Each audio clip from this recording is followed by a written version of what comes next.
Thank you.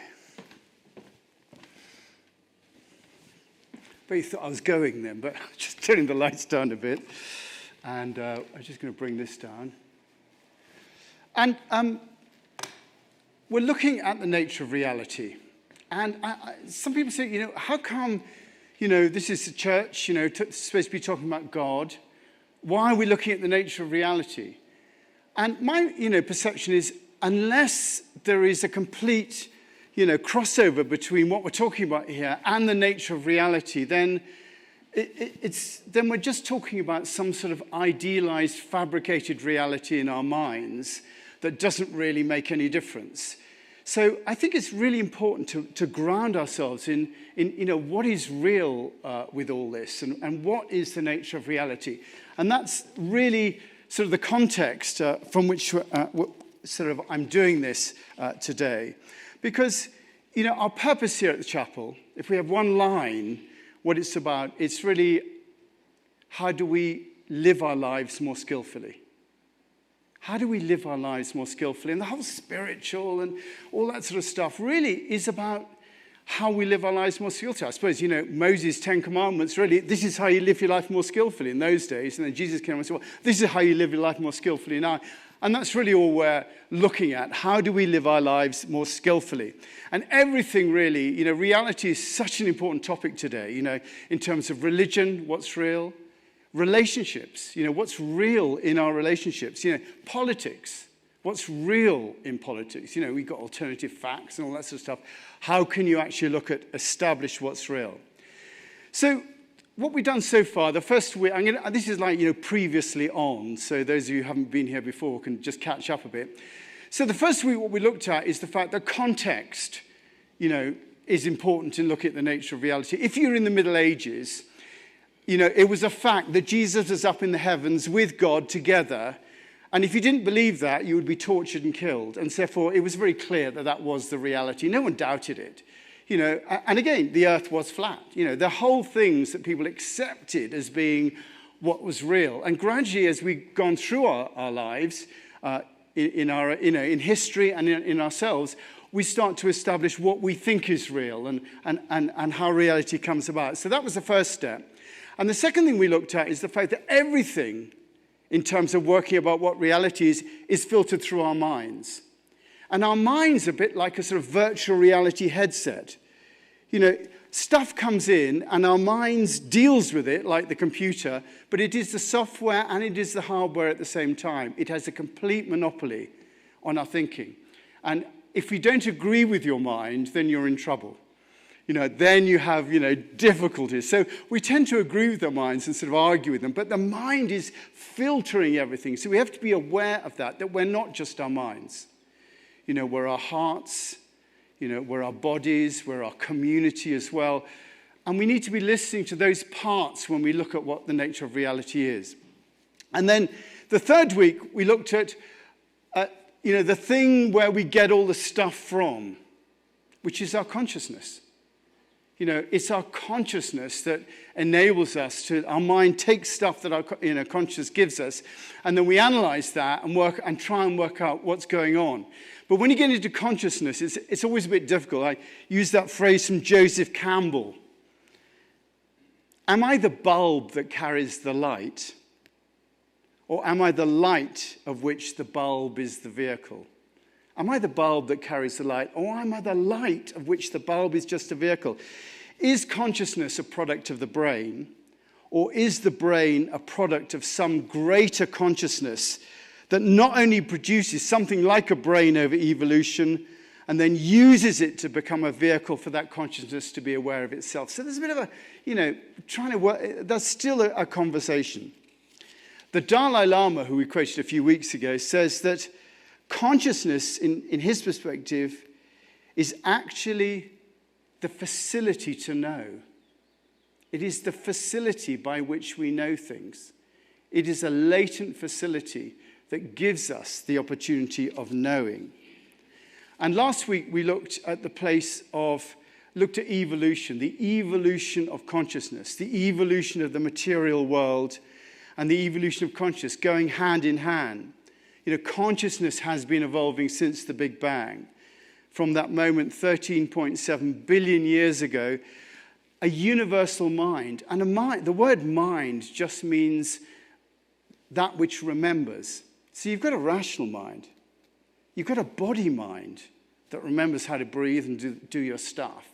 You have a racial mind that comes to you through your DNA. There's a planetary mind that remembers how to grow trees. There's a cosmic mind that keeps the universe in order. And what we're looking at is that the possibility of that being the universal consciousness that has actually, over the period of time, produced us. Eric, who's here, came out to me last week with his definition of consciousness, and he said it was the divine operating system necessary for life, which I thought was quite good. The divine operating system necessary for life. And that operating system, however you characterize it, if you call it God or whatever you call it, produced the universe, earth, life, and now finally us. We are the flower of evolution. And we come from the same source as everything else. All those carbon atoms that came out at the Big Bang, we're of the same source. Everything started from the same place. And hence, we're actually kin, family with everything in the universe. I'm family with this. Luckily I didn't end up a lectern. I ended up me. But, I could have ended up a lectern or a plant or something else. But, my consciousness, I ended up as me. We come from the same source. Everything started from the same place. Rocks, plants, animals, humans. And we are funny enough, we are the flower of that. We are the universe evolved to a point where it can become conscious of itself. The universe has evolved to the point where we as the universe are conscious of itself. And individually, all of us look out into our own unique worlds. Jeff looks out into his unique world as the universe, as Jeff as the universe, looking out into his unique world. And from that universal consciousness that's manifested as tree or plant or dog, and in its most advanced forms as you and me. Now, this next story that I'm going to tell, those of you that have been here a while have heard this story before. And, if you're in any church, you're going to hear the vicar's jokes or the priest's jokes again and again, and you laugh. Because you think, I'm going to laugh because they need to know. So this isn't a joke, by the way. I'm not going to tell a joke. But this is something that happened. This is something that people say didn't happen. But I don't care if it didn't happen. It's a good story. But the idea is this, that when Einstein first appeared, got off the boat, when he first came to America, a reporter came up to him and said, Professor Einstein, what is the most important question you can ask about life? What is the most important question you can ask about life? And Einstein thought a bit, and he said, the most important question you can ask about life is the universe a friendly place or not?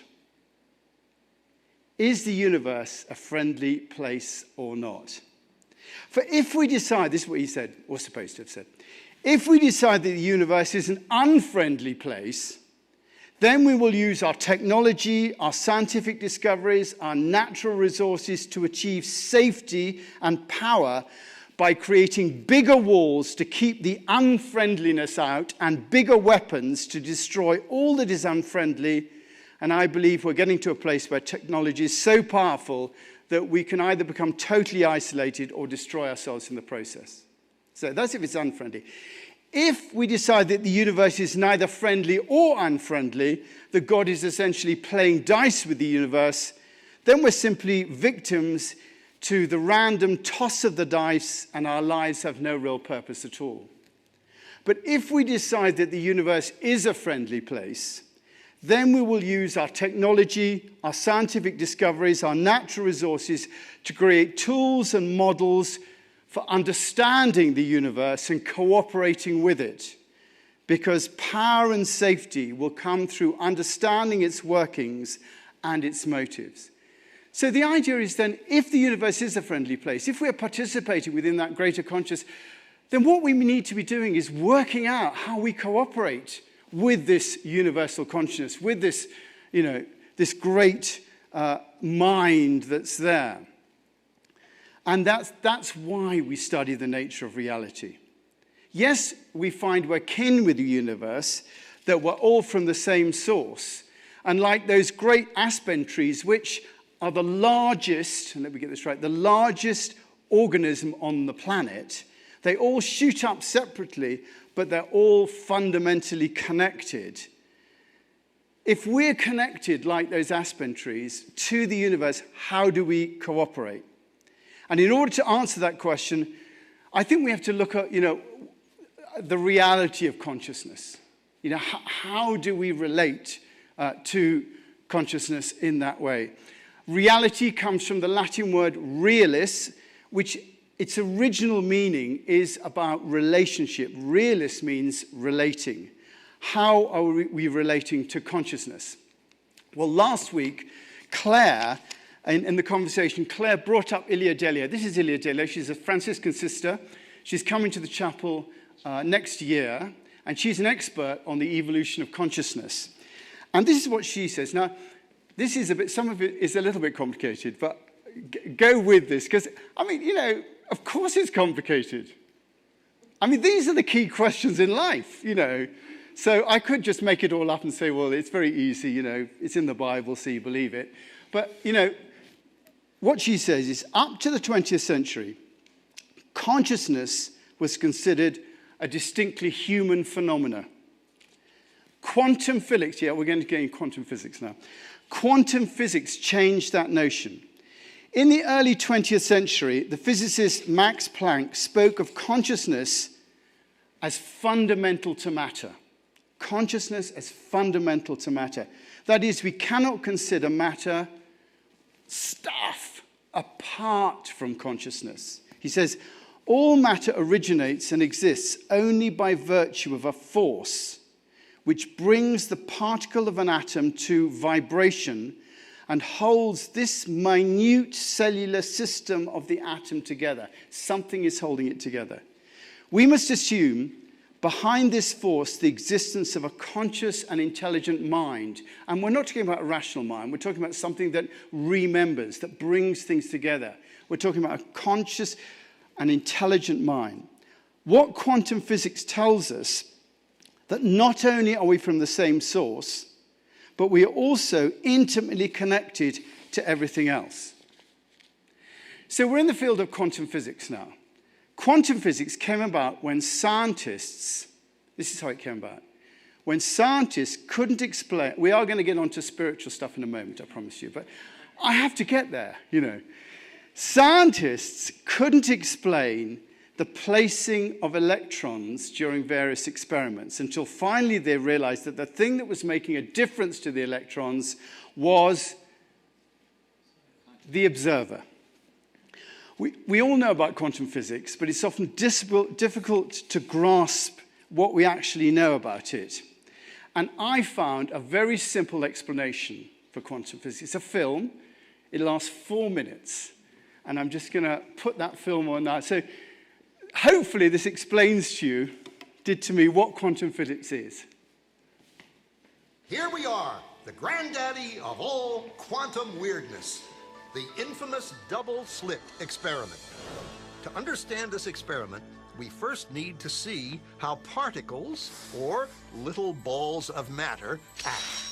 If we randomly shoot a small object, say a marble, at the screen, we see a pattern on the back wall where they went through the slit and hit. Now, if we add a second slit, we would expect to see a second band duplicated to the right. Now, let's look at waves. The waves hit the slit and radiate out, striking the back wall with the most intensity directly in line with the slit. The line of brightness on the back screen shows that intensity. This is similar to the line the marbles make. But when we add the second slit, something different happens. If the top of one wave meets the bottom of another wave, they cancel each other out. So now there is an interference pattern on the back wall. Places where the two tops meet are the highest intensity, the bright lines, and where they cancel, there is nothing. So, when we throw things, that is, matter, through two slits, we get this, two bands of hits. And with waves, we get an interference pattern of many bands. Good so far. Now, let's go quantum.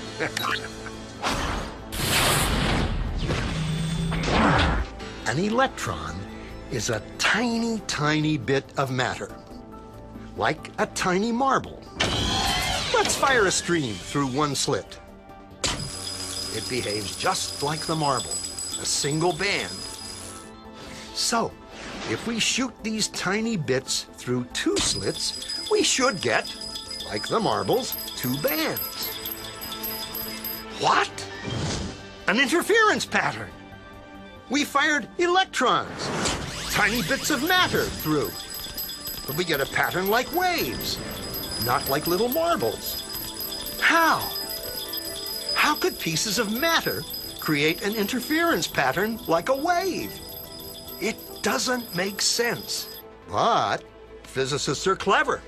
They thought, maybe those little balls are bouncing off each other and creating that pattern.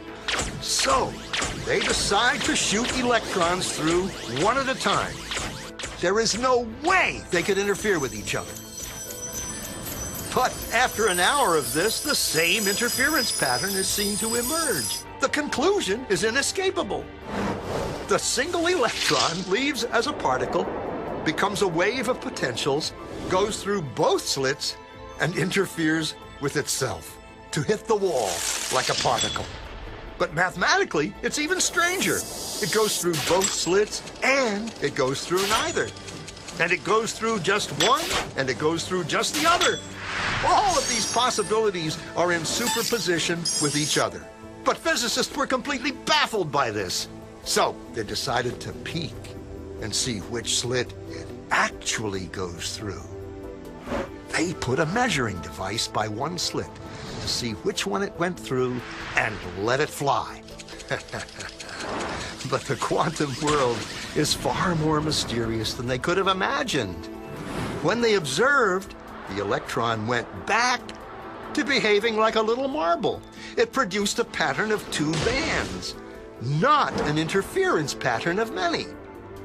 The very act of measuring or observing which slit it went through meant it only went through one, not both. The electron decided to act differently, as though it was aware it was being watched. And it was here that physicists stepped forever into the strange, never world of quantum events. What is matter? Marbles or waves? And waves of what? And what does an observer have to do with any of this? The observer collapsed the wave function simply by observing.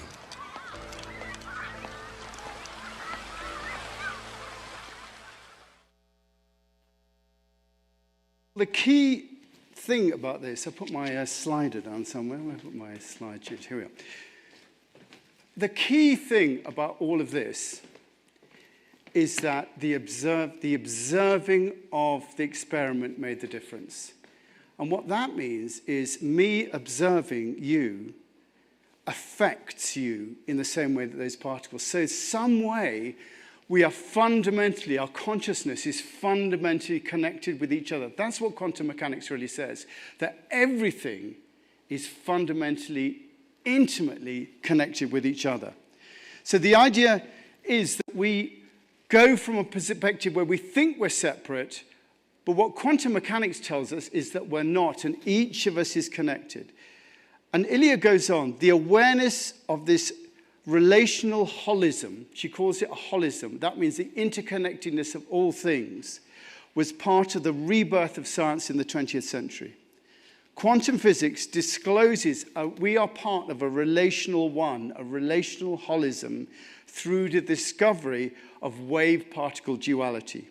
and our biological systems were found to work as complex dynamics wholes. Just as our bodies are whole, as community, we are fundamentally whole. Every single cell, every single one of us is a sum of the parts. And living systems of networks of information interacting with each other. Each of us is like that. So the idea of this is that we are all of a one. Not only do we come from the same place, but our very existence is connected. And the fact that our existence is connected is the fundamental baseline of all the key experiences in religions throughout the world. That is the basic Enlightenment experience, that each of us is fundamentally connected. Science suggests our rationality through quantum physics. So if we are connected, how do we cooperate with that? How do we individually cooperate with this idea? Well, the Dalai Lama actually says that if we're able to put a stop to the turbulence of our minds, then the conceptual thought processes and patterns fall away and we begin to observe a deeper level of experience. It's possible to then glimpse the nature of the mind. And the nature of the mind shows us this interconnectedness. And he's suggesting that the interconnectedness is experienceable. And that what people are experiencing is that universal mind. And what I want to suggest is that all the basic fundamental religions. Now, for me, a religion is a cultural interpretation of an experience someone's had. Jesus had a particular experience. We've come out of the cultural interpretation of that. Buddha had a particular experience. And Buddhism comes out of a cultural interpretation of that experience. And what I'm suggesting is that the fundamental experience that people have had in these basic religions is an experience of the interconnectedness of all things. That there is a oneness that we don't see normally, but it's possible to experience it. If you're able to still yourself, you can actually get to the point where you can experience the actual nature of the mind. Bede Griffiths says, and I'm going to show you a few things in the religions where it says this. Bede Griffiths was a Christian monk, went to India, liked what the Hindus were doing, founded an ashram, and became, quite interfaith with all that. He said, the goal of each religion is the same. I think that's quite interesting, that. It is the absolute transcendent state, the one reality, the eternal truth, which cannot be expressed, cannot be conceived. This is the goal not only of all religion, but of all human existence. Whether they like it or not, all men and women are continually attracted by a transcendent truth. The intellect, in and beyond every formulation by which it seeks to express its thought, the intellect, we are all in search of this absolute. It is made, this experience, for being itself, for truth, for reality, and it cannot rest satisfied in partial truth, in any construction of the human mind. It is always wanting to get to that truth. So, the Tao Te Ching, the Taoist thing, says, this is one of the Taoist things, number 14. And I think these things are describing this experience. It says, Lao Tzu says, look and it can't be seen, listen and it can't be heard, reach and it can't be grasped. Above it isn't bright, below it isn't dark, seamless, unnameable, it returns to the realm of nothing. Form that includes all forms, image without an image, subtle beyond conception. Approach it and there is no beginning, follow it and there is no end. You can't know it, but you can be it, at ease with your life.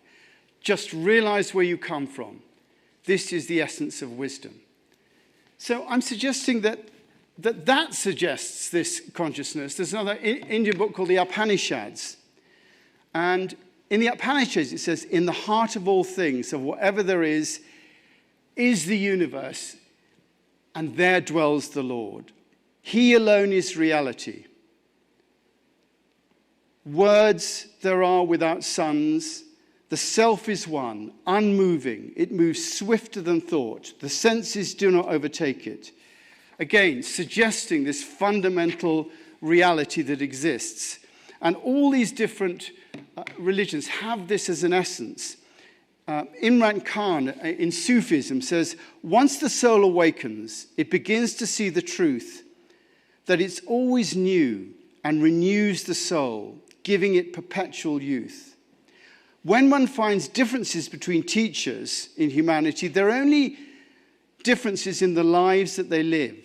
No matter what life has made for them, whether they be kings or fakirs, whether they rode or walked on the elephant's back, whether they had a throne or in the mountains, the same realization came to all of them. And then in Tantra, there's another one of those things. Here's a thing from the Tantric Sutras. I am everywhere, infusing everything. To find me, become absorbed in intense experience. Go all the way, be drenched in the energies of life. Enter the world beyond separation. See clearly, this is our tradition. And then again, the Buddha, the famous stanza from the Dhammapada, which says, it is not by good conduct that helps you on your way, nor ritual, nor book learning, nor withdrawal from the self, nor deep in meditation. None of these confer mastery or joy.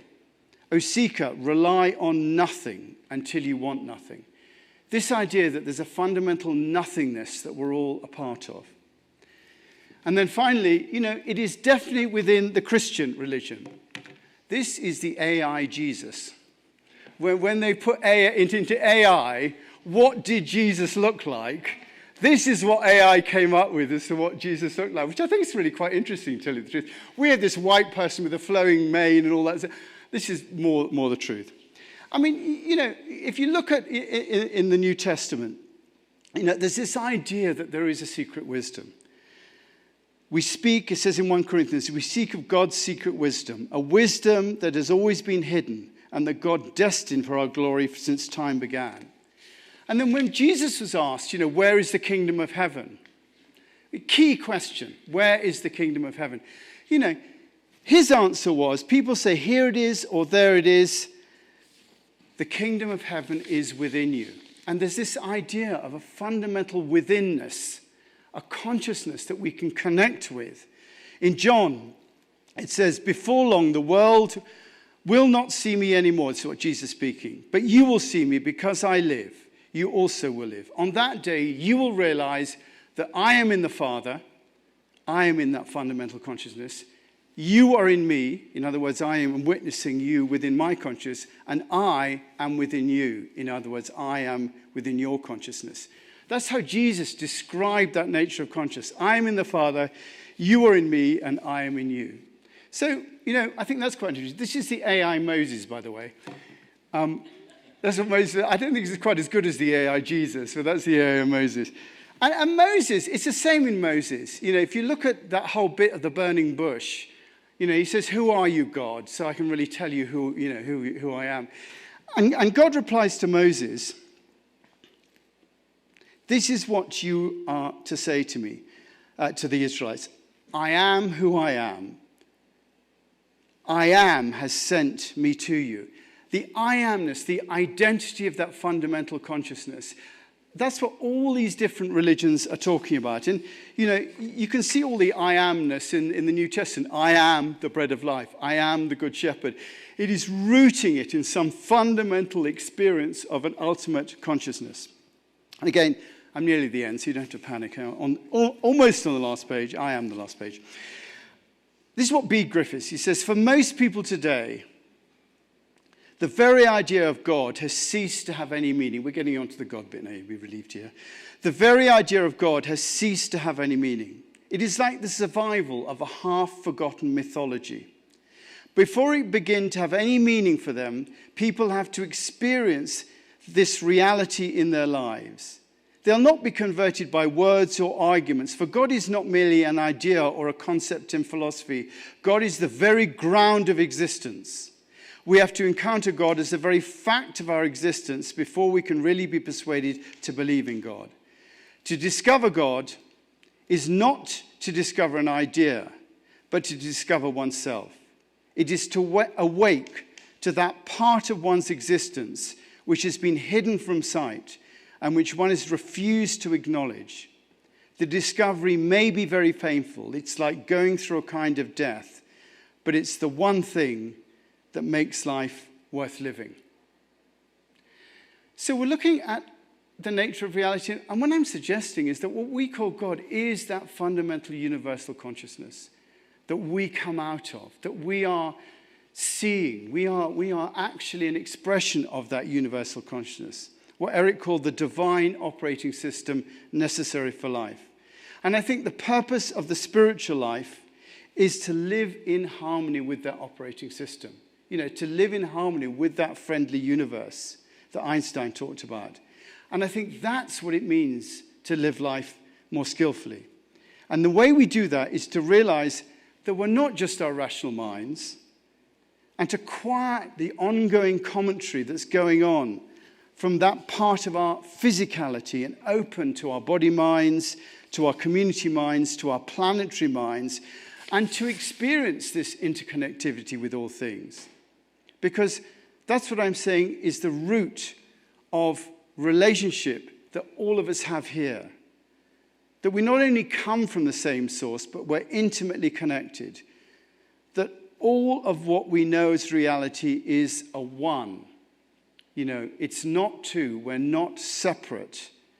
And we need to experience that and look at what the implications of not being separate is. That we are just looking from the same source. I'm looking from the same consciousness at Jeff, who is looking at me from the same consciousness.